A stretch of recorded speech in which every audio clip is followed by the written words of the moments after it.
If ancient texts depict the followers of Osiris and their connection to Atlantis, where might we find evidence that the wife or sister of Osiris was also connected to Atlantis? Experts point to the symbol of the cow horns. Isis is the answer. Close to the temple of Abydos in southern Egypt is another beautiful temple, that of Dendera. And the main patron deity there is Hathor. She is the cow goddess. But in addition to this, it is also said to be the birthplace of the goddess Isis. In fact, there is actually a special building that you can visit to this day that's said to be the very spot that the goddess Isis was born. And of course, Isis was the sister of Osiris, and Osiris was the main god of Abydos. So there was a relationship between these two cult centers, one associated with Isis and the other associated with her brother Osiris.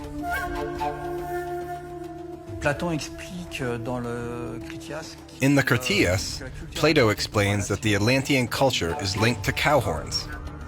Interestingly, cows dominate the site of Dendera, which is intimately linked to Isis. In the temple of Ramses II at Abydos is a representation of the royal pike adorned with cow horns. It is a very ancient cult. Stone braziers in the shape of cow horns are also found in Egypt. Cow horns are a distinctive symbol related to Atlantis, as explained by Plato. It's fascinating to find these elements both at Abydos and Dendera.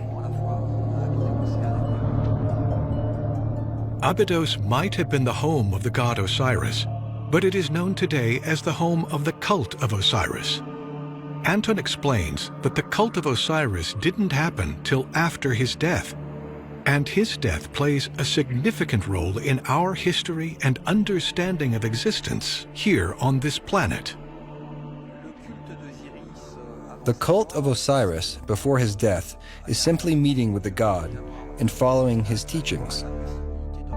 After his death at Abydos 10,000 years ago, close to the Osirian temple, an annual celebration is held to honor his death and bring him back to life.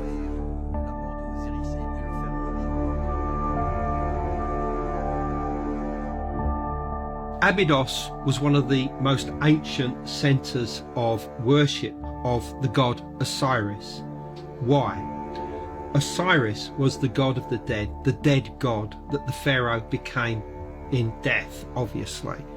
But it was more than this, because before even Osiris was associated with Abydos, it was the place of the cult of another god by the name of Khenti Amenti. And this was a dog in canine form, most obviously a jackal. And this jackal was seen to be the guide of the soul as it journeyed through the underworld into the afterlife. And eventually, Khenti Amenti became a part of the cult of Osiris. Once you have passed through the magnificent temple of Seti I at Abydos, you come out into an open courtyard. And if you then look down, you see this incredible underground structure. And it is made of massive cyclopean blocks. Now, these are huge blocks that almost look as if they've been put in place by giants. And this forms a rectilinear structure, in the center of which is a raised platform or island. And this would have been surrounded in the past by water that would have flowed in from the Nile. And within the island itself is these massive pillars that had these lintels on top of them. And the whole thing was covered over with a roof, and quite clearly was used for rituals and initiations, probably to do with the cult of the god Osiris. Why Osiris? Well, because according to the most ancient versions of the story of his death, he was buried on an island within a tomb. And so what the Osirian represents is a symbolic tomb of the god Osiris, and that rituals to do with the cult of Osiris would have been conducted at this location right the way through dynastic times. If the cult was based on his death, what story has been told here for many years? The story of Osiris is a very fascinating one, and it tells of the betrayal of this god by his brother Set, or Seth, who is the trickster god.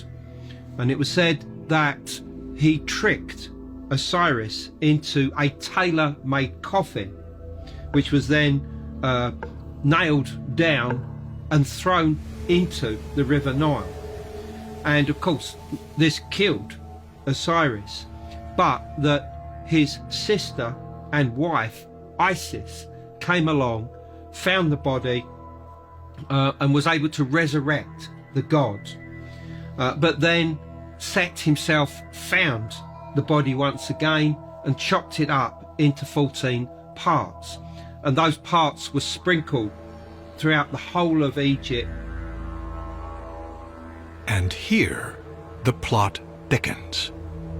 Experts point out that something mysterious has been hidden in this story, something that took place at Abydos.